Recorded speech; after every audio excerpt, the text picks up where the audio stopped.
बलांगीर जिला पाटनागढ़ प्रवाद पुरुष विजु पट्टनायक प्रतिमूर्ति को जालीदेवा घटन कलाहांडी जिला बीजेडी पक्षर दृढ़ निंदा करने सह भवानीपाटना गांधी छकठारे विक्षोभ प्रदर्शन कराई। नुआ सरकार आसला परे विजु बाबू को अपमान कला भली पदक्षेप सबू नि विजु बाबू जन्म जयंती पंचायतीराज दिवस परिवर्तन विजु स्वास्थ्य कल्याण कार्ड विजु बाबू नाम काटिबा विजु क्रीड़ा पुरस्कार नाम परिवर्तन प्रयास करने और निकटरे महांगार निर्वाचन मंडलीर विजु बाबू प्रतिमूर्तिर मुंड अलगा घटना सरकार हीन राजनीति और अपारगता दर्शाऊँच। विजु बाबू सबुबले राजनीतिर ऊर्ध्वे रही ओडिया अस्मिता रक्षा और ओडिशार विकास पर काम कर जड़े स्वाधीनता संग्रामी सह इंडोनेशियार भूमिपुत्र से जड़े राष्ट्र नायक प्रतिमूर्ति जालीदेवा और अपमान करने बीजेडी बर्दाश्त करिबो नाही बोली बीजेडी पक्षरु कहिछि। राज्य में आईन श्रृंखला संपूर्ण विपर्यस्त हो पड़ी। सरकार गभीर निद्रार उठंतु घटनार पुनरावृत्ति को रोकंतु बोली बीजेडी नेता स्वर उत्तोलन करथिले। विजु बाबू को अपमान ओडिया जातिर अपमान बोली नारा देवा सह दोषी विरुद्ध में दृढ़ कार्यानुष्ठान बीजेडी नेतृमंडली दाबी करथिले।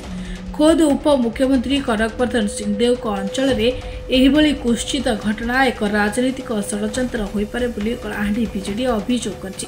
ए कार्यक्रम में पूर्वतन विधायक गोवर्धन दास, दुष्मंत नायक, भवानीपाटना पौराध्यक्ष विष्णु प्रधान, वरिष्ठ बीजेडी नेता भवानी शंकर मिश्र, प्रदीप मुंड, पूर्वतन नगरपाल आदित्य नंद, राज्य छात्र बीजेडी कार्यकारी सभापति अविनाश ठाकुर, राज्य युवा वरिष्ठ उपसभापति मंटू नायक, महिला सभानेत्री ललिता नायक, संयुक्ता बेहेरा, युवनेता प्रसाद नायक, मनीन्द्र महांती, धवलेश्वर महापात्र, दिनेश भगती, सामंत खमारी, सेनापति नायक, बद्रीनारायण पट्टनायक, दिनेश साहू, उदय सुरानी, क्षीरसिंधु नायक, उत्पल दास, प्रेम पाणिग्राही, चक्र सेठी, अमित यादव, भोलानाथ नाग, शेख मुनावर प्रमुख जोग देथिले। अत्यंत क्षोभर विषय, दुखर विषय जे उपमुख्यमंत्री अंचल रे विजु बाबू प्रतिमूर्ति को दुर्वृत्त मैंने जाली देइचंती एवं जो दिन थारू नूतन सरकार आसिले से दिन थारू प्रभात पुरुष विजु पट्टनायक जे जड़े राष्ट्र नायक जार मर शरीर में तीनोटी देशर पताका पड़ता से राष्ट्र नायक को बारंबार कहीं बीजेपी सरकार अपमान करने को चेष्टा करुच्ची।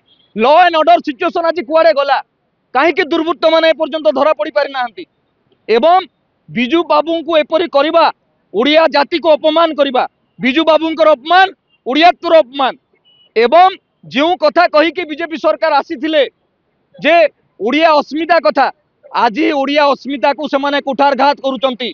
विजु बाबू को सम्मान दे पारु नाहंती, ओडिशार बरपुत्र मानकु सम्मान दे पारु नाहंती। तेणु ए सरकार इस्तीफा देवा दरकार एवं विजु बाबू को जदि सम्मान दे पारिबेनि सेमाने तेबे सरकार रे रहिबार आवश्यकता नहीं। आमर दाबी होउची जे जेउ बरपुत्र माने ओडिशा पई किछि करि जाइचंती एवं विजु बाबू भली जने राष्ट्र नायक जाको इंडोनेशिया भूमिपुत्र सम्मानित करिछि जने स्वाधीनता संग्रामी से तांकर प्रतिमूर्ति महांगारे मुंड काट हबो। पाटनागढ़ रे गोटे उपमुख्यमंत्री अछंती सेठी लॉ एंड ऑर्डर सिचुएशन कौन देखुचंती सेमाने दिन दिन तमाम सेठी आपनकर प्रतिमूर्ति को अपमानित करागला जाली दिया गला कौन पदक्षेप नेले मोहन सरकार एवं मंत्री माने वेग स्टेटमेंट दौचंती गोटे गुरुत्वपूर्ण विषय प्रति संवेदनशील हीनता भाव से माने प्रत्युत्तर दौचंती।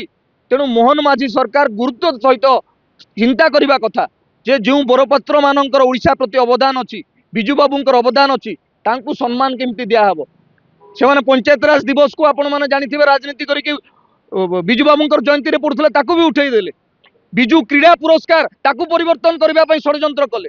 तेणु विजु बाबू को प्रति एते तांकर असम्मान एवं डर कहीं विजु बाबू कौनसी दलर संपत्ति नुहंती ए राष्ट्र संपत्ति प्रत्येक दल ओडिया जातिर स्वाभिमान स्पंदन से विजु पट्टनायक। कलाहांडी रथराम बाग विष्णुचरण स्वाई का रिपोर्ट।